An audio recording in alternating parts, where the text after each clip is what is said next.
আর লবণ দিয়ে মাছটা মিক্স করে নিলাম। এটা ছিল পোয়া মাছ।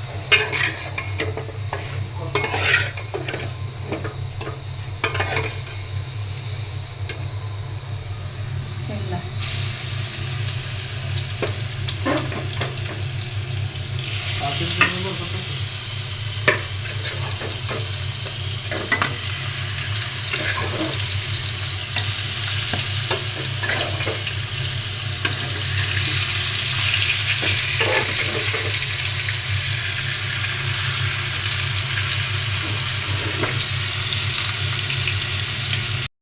মাছটা একটু লাল লাল করে ভেজে নিলাম।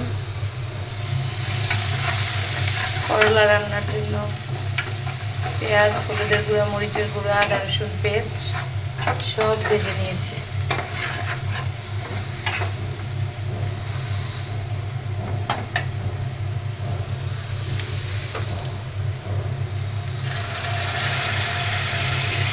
পানি দিয়ে দিলাম।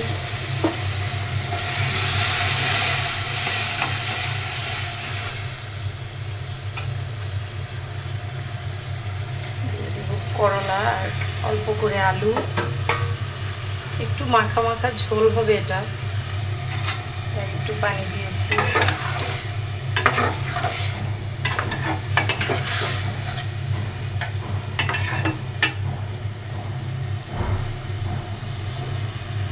দিয়ে দিব মাছ।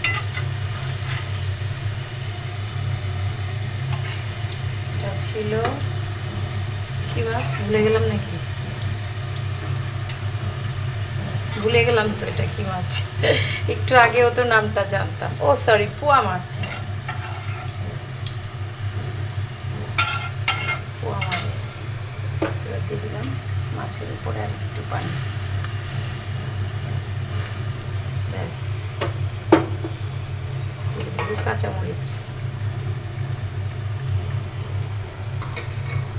মানে আমার রান্নাটাই শর্টকাট, বুঝতে পারছেন সবাই? এই তো এবার একদম 20 মিনিট এভাবে রান্না হবে, 15 মিনিট। মাছ দিয়ে আলু, পেঁয়াজ, করলা দিয়ে চচ্চড়ি করলাম। রান্নাটা কেমন হলো অবশ্যই জানাবেন। আমার তো মনে হচ্ছে খুবই ইয়াম্মি হয়েছে আজকের রান্নাটা আমার। দেখা যাক খেতে কেমন হয়, জামাই কেমন ভোট দেয়। পোয়া মাছ ভুনা করলা দিয়ে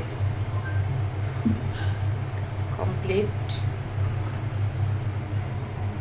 এই তো আর ছেলে খাবে।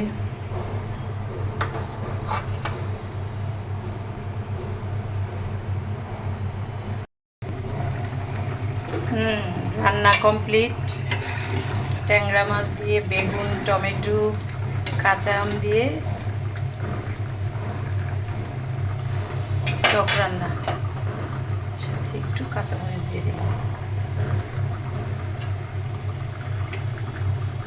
হেলদি তরকারি।